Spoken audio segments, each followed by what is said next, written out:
اے اللہ معاویہ کو ہدایت کرنے والا اور ہدایت یافتہ اور اس کے ذریعے لوگوں تک ہدایت کو پہنچا۔ حنیفیہ یہ ابراہیم علیہ السلام کا لایا ہوا دین ہے، یہ کوئی نیا دین نہیں۔ کوئی عبادت قبول نہیں ہوگی جب تک وہ خالص اللہ کے لیے نہ ہو۔ اگر اس عبادت میں کسی اور کو آپ نے شامل کر لیا، حنیفیت کے راستے سے بھی آپ ہٹ گئے اور آپ کی عبادت بھی برباد ہوگی۔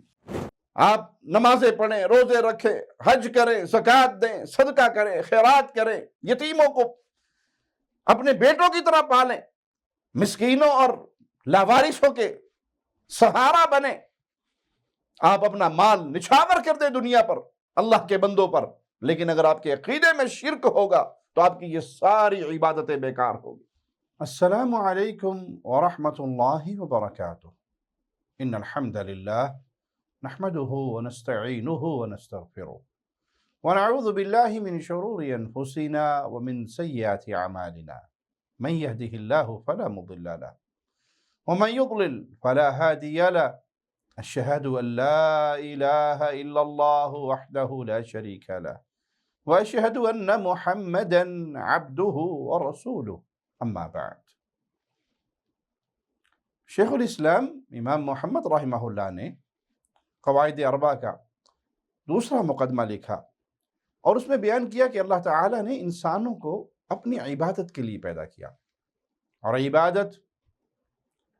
عبادت ہے کیا؟ عبادت کی حقیقت اللہ کی وحدانیت کو تسلیم کرنا، اور شرک جو انتہائی خطرناک ہے، جس کی ملاوٹ سے تمام عبادات برباد ہو جاتی ہیں، اس سے اپنے آپ کو بچانا۔ امام محمد لکھتے ہیں اعلم ارشدک اللہ لطاعتہ، یہ بات جان لیں اللہ آپ کو اپنی اطاعت و فرمانبرداری کی طرف رہنمائی کرے۔ یہاں ان کا وہ پیارا اسلوب کہ اپنے طلباء کے لیے ہمیشہ دعا کیا کرتے تھے۔ ان الحنیفیۃ ملت ابراہیم ان تعبد اللہ مخلصا لہ الدین، حنیفیت ملت ابراہیم یہ ہے کہ آپ دین کو اللہ کے لیے خالص کرتے ہوئے صرف اسی کی عبادت کریں۔ وبذلک امر اللہ جمیع الناس وخلقہم لہا، اللہ نے اسی کا حکم سب لوگوں کو دیا اور لوگوں کو اسی کے لیے پیدا کیا، جیسے کہ اللہ مالک کا فرمان ہے وَمَا خَلَقْتُ الْجِنَّ وَالْإِنسَ إِلَّا لِيَعْبُدُونَ، میں نے جنات اور انسانوں کو اپنی عبادت کے لیے پیدا کیا۔ آپ نے فرمایا اعلم، جان لو، اس بات سے جاہل نہ رہنا، کیونکہ جس بات کا میں ذکر کرنے لگا ہوں وہ سب سے عظیم کام ہے جس کا اللہ نے اپنے بندوں کو حکم دیا، تو اسے اچھی طرح سمجھ لینا، اس بات سے غفلت میں نہ رہنا۔ اللہ آپ کو اپنی اطاعت کی توفیق دے، آپ کو سیدھا راستہ صراط مستقیم دکھائے، نیکی کی توفیق دے، برائی سے بچائے۔ رسول اللہ صلی اللہ علیہ وسلم نے سیدنا علی بن ابی طالب رضی اللہ عنہ کو کہا تھا قل اللہم اہدنی وسددنی واذکر بالہدا ہدایتک الطریق والسداد سداد السہم، کہو اے اللہ مجھے ہدایت دے، مجھے سیدھے راستے پر چلا، اور ہدایت کا نام لیتے ہوئے اس صحیح راستے پر چلنے کو ذہن میں رکھو، اور سیدھا رہنے سے جیسے تیر کی سیدھا پن ہوتا ہے اس کو ذہن میں رکھو۔ اور معاویہ بن ابی سفیان رضی اللہ عنہ کے لیے دعا کی تھی اللہم اجعلہ ہادیا مہدیا واہد بہ، اے اللہ معاویہ کو ہدایت کرنے والا اور ہدایت یافتہ اور اس کے ذریعے لوگوں تک ہدایت کو پہنچا۔ ہر مسلمان کو اللہ نے حکم دیا کہ وہ اپنے آپ کے لیے ہدایت کی دعا کرے، جب ہدایت مل جائے تو اس پہ ثابت قدمی کی دعا کرے۔ ہر نماز میں اللہ مالک نے ہمیں یہ تعلیم دی کہ ہر رکعت کے اندر ہم اپنے لیے دعا کریں اہدنا الصراط المستقیم، اے اللہ ہمیں سیدھے راستے اور سچے راستے پر چلا، صراط مستقیم پر چلا۔ فتنے بہت ہیں پیارے بھائیوں، ان فتنوں سے بچنے کے لیے اپنے لیے یہ دعا بڑی قیمتی ہے، اس کو لازم پکڑ لیجئے کہ اللہ ہمیں صراط مستقیم دکھا، اس پہ چلا، اس پہ ثابت قدم رکھ، اس پہ ہمیں موت دے۔ ہر مسلمان پر واجب ہے کہ وہ دن میں اپنی پانچوں نمازوں میں اور پانچوں نمازوں کی ہر رکعت میں اپنے لیے ہدایت کی دعا مانگے۔ حنیفیہ یہ ابراہیم علیہ السلام کا لایا ہوا دین ہے، یہ کوئی نیا دین نہیں۔ نہ ہی یہ ایجاد کیا ہوا کوئی نیا ماڈل ہے کہ ساروں کو اکٹھے کر کے اور آپ ایک نیا دین حنیفیت کے نام سے پیش کر دیں. نہیں، یہ تو وہ ملت ہے جس پر چلنے کا اللہ نے ہمیں حکم دیا. ملت ابیکم ابراہیم، اپنے باپ ابراہیم علیہ السلام کے لائے ہوئے دین پر قائم رہو. تو ابراہیم علیہ السلام کا لائے ہوا دین جس کی پیروی کی دعوت لوگوں کو دی گئی وہ کیا ہے؟ حنیفیت. حنیفیہ کہتے ہیں ہٹنا، دور ہونا، اور یہ وہ راستہ ہے جو شرک سے ہٹ کر صراط مستقیم پہ چلاتا ہے. اس سے مراد کچھ لوگوں کو اکٹھا کر کے ایک نیا ماڈل پیش کرنا نہیں ہے کہ وہ بھی ٹھیک، وہ بھی ٹھیک، وہ بھی ٹھیک، صاحب کے اہل کتاب بھی ٹھیک اور ہم بھی ٹھیک اور ہم تینوں مل کر ایک نیا ماڈل پیش کر دیں. نہیں، اس سے مراد یہ ہے کہ شرک کی غلاظتوں سے اپنے آپ کو الگ کر لو، ہر طرف سے کٹ کر ایک اللہ کے ساتھ جڑ جاؤ. اور یہ ابراہیم علیہ السلام کا عقیدہ تھا جس کا حکم اللہ نے ان کو دیا تھا، اور انہوں نے اس کی پیروی کی، اس کی طرف دعوت دی اور اپنی اولاد کو اس دین پر چلنے کی وصیت کی. حنیفیہ کس کو کہتے ہیں؟ ایک اللہ کے لیے اپنے دین کو خالص کرنا، ایک اللہ کی عبادت کرنا، عبادت میں غیر اللہ کو شریک کرنا. یہ حنیفیت کے خلاف ہے. یہی انبیاء اور رسولوں کی دعوت ہے. آپ نے فرمایا عبادت اللہ کے لیے خالص ہو، اور عبادت میں شرط ہے کہ وہ صرف اللہ کے لیے خالص ہو. اگر وہ اللہ کے لیے خالص نہیں ہوگی تو قبول بھی نہیں ہوگی. کوئی عبادت قبول نہیں ہوگی جب تک وہ خالص اللہ کے لیے نہ ہو. اگر اس عبادت میں کسی اور کو آپ نے شامل کر لیا، حنیفیت کے راستے سے بھی آپ ہٹ گئے اور آپ کی عبادت بھی برباد ہوگی.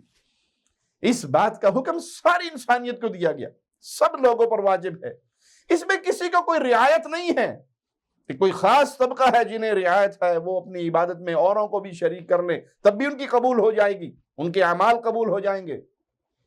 اسی حنیفیہ کے لیے اللہ نے لوگوں کو پیدا کیا. آدم علیہ السلام سے لے کر ان کے آخری فرزند تک، آخری انسان تک، اس کو اللہ نے اپنی عبادت کے لیے پیدا کیا. اللہ نے اپنی عبادت کا حکم دیا. وَمَا خَلَقْتُ الْجِنَّ وَالْإِنسَ إِلَّا لِيَعْبُدُونَ. اللہ نے جن اور انسانوں کو صرف اپنی عبادت کے لیے پیدا کیا. اس سے واضح ہوتا ہے کہ جنات بھی اللہ کی عبادت کے لیے پیدا ہوئے. ابن عباس رضی اللہ عنہما کا قول ہے کہ قرآن میں جہاں بھی لفظ عبادت آیا ہے اس سے مراد توحید ہے. اللہ کا فرمان وَمَا خَلَقْتُ الْجِنَّ وَالْإِنسَ إِلَّا لِيَعْبُدُونَ مَا أُرِيدُ مِنْهُمْ مِنْ رِزْقٍ وَمَا أُرِيدُ أَنْ يُطْعِمُونَ. میں نے جنات اور انسانوں کو اپنی عبادت کے لیے پیدا کیا ہے، نہ میں ان سے روزی چاہتا ہوں، نہ میری یہ چاہت ہے کہ یہ مجھے کھلائے. اس سے مراد ہے کہ وہ میری وحدانیت کو تسلیم کرے، مجھے اکیلا رب مانے، مجھے ان سے کسی رزق کی طلب نہیں. اسی طرح مالک فرماتا ہے یا ایھا الناس اعبدوا ربکم الذی خلقکم. اے لوگو اپنے رب کی عبادت کرو جس نے تمہیں پیدا کیا. اس سے بھی مراد اللہ کی وحدانیت کو سمجھنا ہے. یہ وہ عظیم مقدمہ ہے جس میں امام محمد رحمہ اللہ نے اس کو لکھا اور اس میں سے عقیدہ توحید کے اہم ترین 4 اصولوں کو نکالا. فَإِذَا عَرَفْتَ أَنَّ اللَّهَ خَلَقَكَ لِعِبَادَتِهِ. جب آپ کو معلوم ہو گیا کہ اللہ نے آپ کو صرف اپنی عبادت کے لیے پیدا کیا، فَاعْلَمْ أَنَّ الْعِبَادَةَ لَا تُسَمَّى عِبَادَةً إِلَّا مَعَ التَّوْحِيدِ. تو یہ بھی جان لے کہ کوئی عبادت اس وقت تک عبادت نہیں کہلائے گی جب تک وہ توحید سے مزین نہ ہو. كَمَا أَنَّ الصَّلَاةَ لَا تُسَمَّى صَلَاةً إِلَّا مَعَ الطَّهَارَةِ. جیسے نماز اسی وقت نماز کہلائے گی جب وہ طہارت کے ساتھ ادا کی جائے. فَإِذَا دَخَلَ الشِّرْكُ فِي الْعِبَادَةِ فَسَدَتْ. اس لیے جب شرک عبادت میں داخل ہو جائے تو وہ عبادت فاسد ہو جاتی، بلکہ کتنی بڑی عبادت کیوں نہ ہو. كَالْحَدَثِ إِذَا دَخَلَ فِي الطَّهَارَةِ. بالکل ویسے ہی جیسے وضو کے ٹوٹنے سے طہارت فاسد ہو جاتی ہے. پیشاب یا پخانہ کیا آپ نے، ہوا کا اخراج ہوا، کوئی بھی ایسا عمل جو نواقض وضو میں سے ہے، جب وہ صادر ہو جائے تو طہارت باطل ہو گئی. اسی طرح جب شرک داخل ہو گیا تو عبادت باطل ہو گئی. كما قال تعالی ما كان للمشركين ان يعمروا مساجد الله شاهدين على انفسهم بالكفر اولئك حبطت اعمالهم وفي النار هم خالدون. جیسے کہ اللہ مالک کا فرمان ہے کہ مشرک کے لیے لائق نہیں کہ وہ اللہ کی مساجد کو آباد کرے، حالانکہ وہ خود اپنے کفر کے آپ ہی گواہ ہیں، ان کے اعمال باطل ہو چکے اور وہ ہمیشہ کی جہنم میں رہیں گے۔ امام صاحب رحمہ اللہ نے اس چیز کو واضح کر دیا کہ اللہ نے لوگوں کو اپنی عبادت کے لیے پیدا کیا، سارے لوگوں کو توحید کا حکم دیا، پھر آپ نے اپنے اس مقدمے میں 3 چیزوں کا ذکر کیا۔ نمبر 1، اللہ نے لوگوں کو اپنی عبادت اور توحید کے لیے پیدا کیا۔ نمبر 2، عبادت توحید کے ساتھ ہی ٹھیک ہوتی ہے۔ نمبر 3، کسی عبادت میں اگر توحید نہ ہو تو وہ باطل ہو جاتی ہے۔ جب آپ کو یہ پتہ لگ گیا تو آپ پر واجب ہے کہ عقیدہ توحید کے 4 اصول سمجھ کر آپ توحید اور شرک کے درمیان فرق کو سمجھو۔ اب ہم یہ جان چکے کہ اللہ نے ہمیں اپنی عبادت کے لیے پیدا کیا، اور ہماری عبادت ٹھیک کس طرح ہوگی، یہ قبول کیسے ہوگی، یہ اللہ کی وحدانیت کے ساتھ۔ مالک کا فرمان سنیے، وَمَا أُمِرُوا إِلَّا لِيَعْبُدُوا اللَّهَ مُخْلِصِينَ لَهُ الدِّينَ، انہیں اس کے سوا کوئی حکم نہیں دیا گیا کہ صرف اللہ کی عبادت کریں، اسی کے لیے دین کو خالص رکھیں۔ أَلَا لِلَّهِ الدِّينُ الْخَالِص، خبردار اللہ ہی کے لیے خالص عبادت ہے۔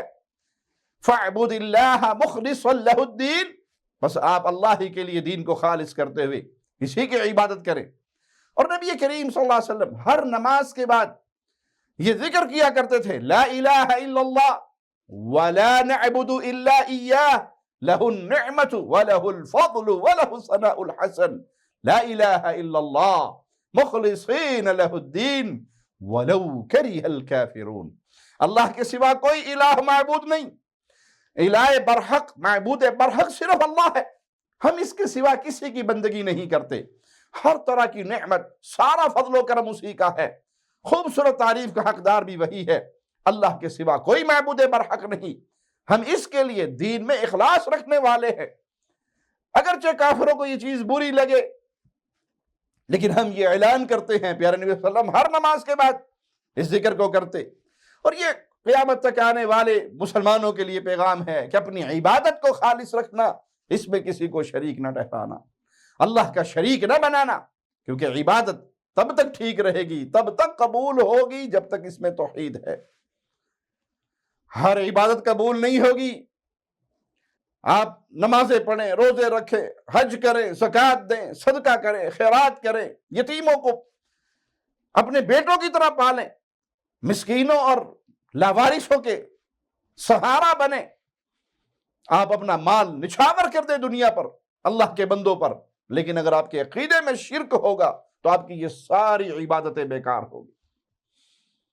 یاد رکھیے اور کبھی نہ بھولیے اس درس کو کہ عبادت کی قبولیت کی اللہ مالک نے شریعت محمدیہ نے 2 شرطیں بیان کی ہے، اور اس میں پہلی شرط ہے اخلاص، وہ عبادت خالص اللہ کے لیے ہو، اس میں شرک کی ملاوٹ نہ ہو۔ یا اللہ مدد کہہ رہے ہیں تو صرف یا اللہ مدد ہی کہیں گے، اس میں یا علی مدد، یا رسول اللہ مدد کہہ کے آپ شرک کی ملاوٹ نہیں کریں گے، یا جیلانی مدد کہہ کے بابوں، پیروں، فقیروں، بزرگوں کو پکار کے اس عبادت میں غیر اللہ کی عبادت کی ملاوٹ نہیں کریں گے، اگر ملاوٹ کریں گے آپ کے سارے اعمال برباد ہو جائیں گے۔ اور دوسری شرط یہ ہے کہ وہ عبادت نبی کریم صلی اللہ علیہ وسلم کی دیے ہوئے راستے پر ہو، اتباع پر ہو، بدعت کا راستہ نہ ہو، اپنی طرف سے وہ عبادت تراشی بھی نہ ہو۔ جب تک عبادت میں یہ 2 شرطیں نہ پائی جائیں، ان 2 میں سے کسی ایک شرط کے ناقص ہونے سے بھی وہ عبادت باطل ہو جائے گی، وہ عبادت نہیں کہلائے گی۔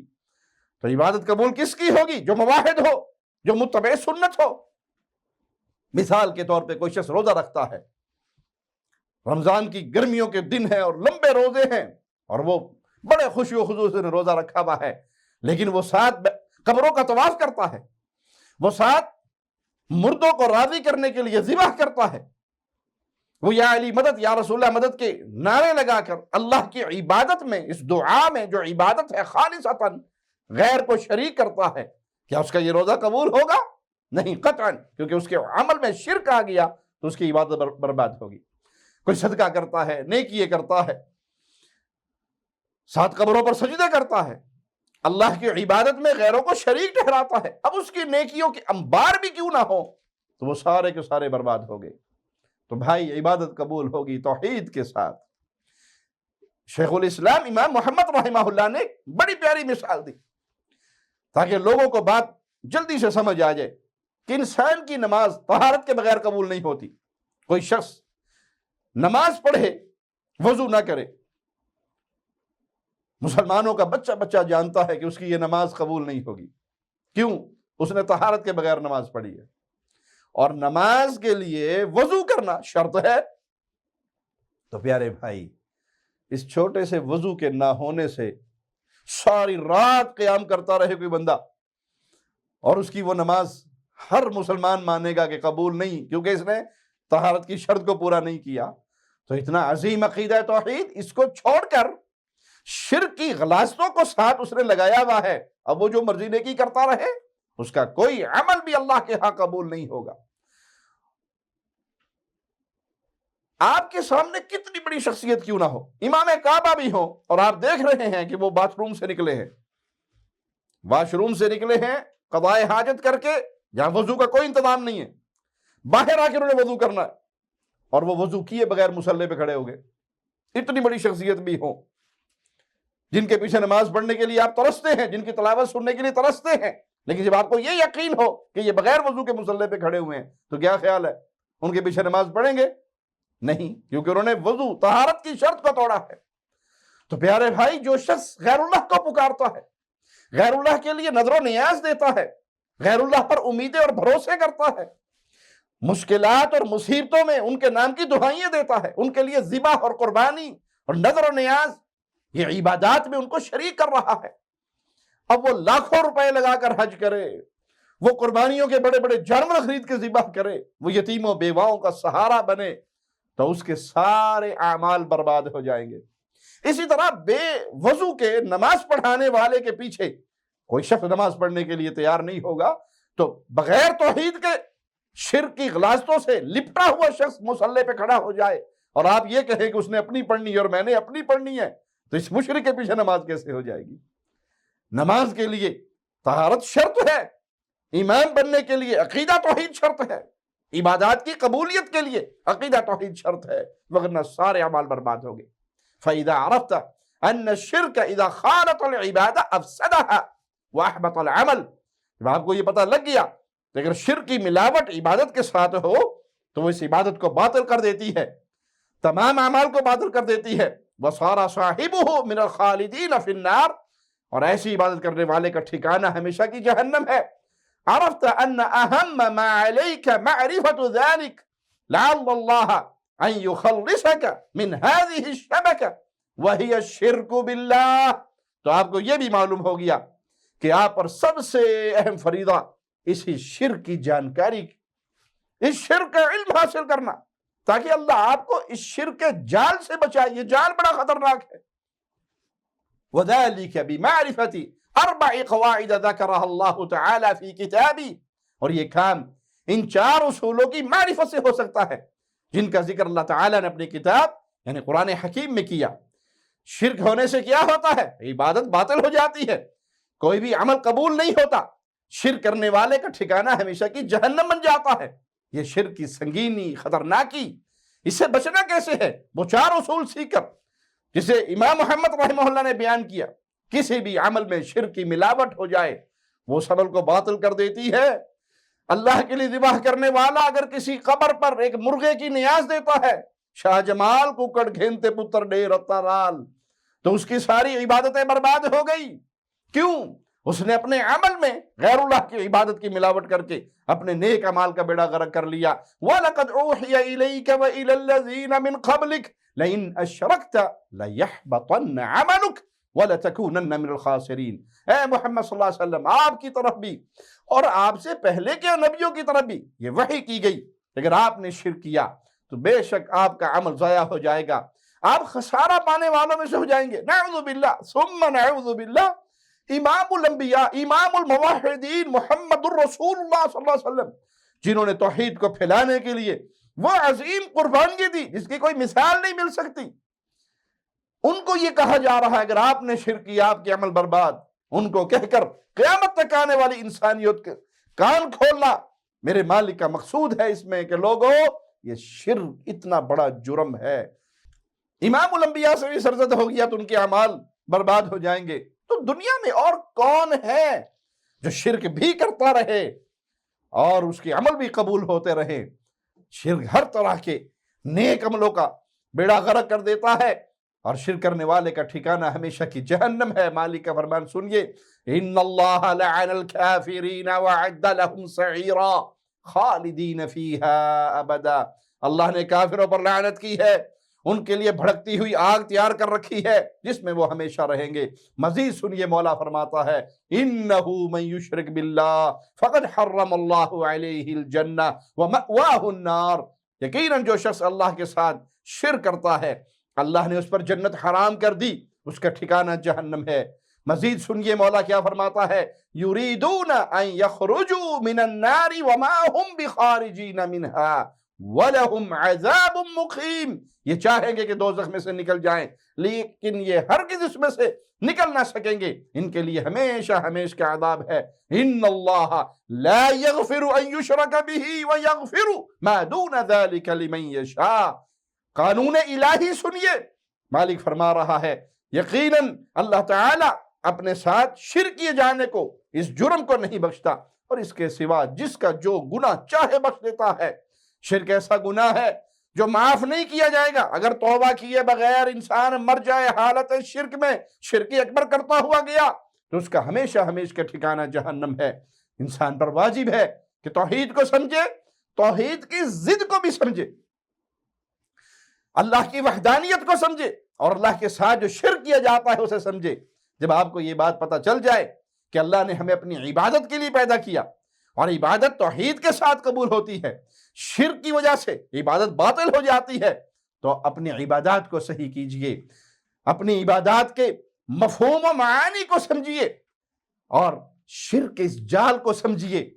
جب اس جال کو سمجھیں گے تبھی تو اسے بچیں گے، تبھی تو آپ صراط مستقیم پر چلیں گے۔ مالک کا فرمان سنیے، وَأَنَّ هَذَا صِرَاطِي مُسْتَقِيمًا فَاتَّبِعُوهُ وَلَا تَتَّبِعُوا السُّبُلَ فَتَفَرَّقَ بِكُمْ عَنْ سَبِيلِهِ۔ اور یہ کہ یہ دین میرا راستہ ہے جو مستقیم ہے، اس راہ پر چلو، دوسری راہوں پر مت چلو کہ وہ راہیں تم کو اللہ کی راہ سے جدا کر دیں گی۔ یہ ایک جال کی طرح ہے جس سے بہت کم لوگ بچتے ہیں، جو بچتے ہیں وہ اللہ کے فضل سے بچتے ہیں، جو توحید کو سمجھتے ہیں، شرک کی خطرناکیوں کو سمجھتے ہیں، پھر وہ صراط مستقیم پہ چلتے ہیں۔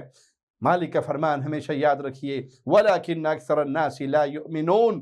توحید کے دلائل واضح ہو گئے، شرک کے دلائل واضح ہو گئے، پھر بھی بہت تھوڑے لوگ ہیں جو اللہ پر ایمان لاتے ہیں۔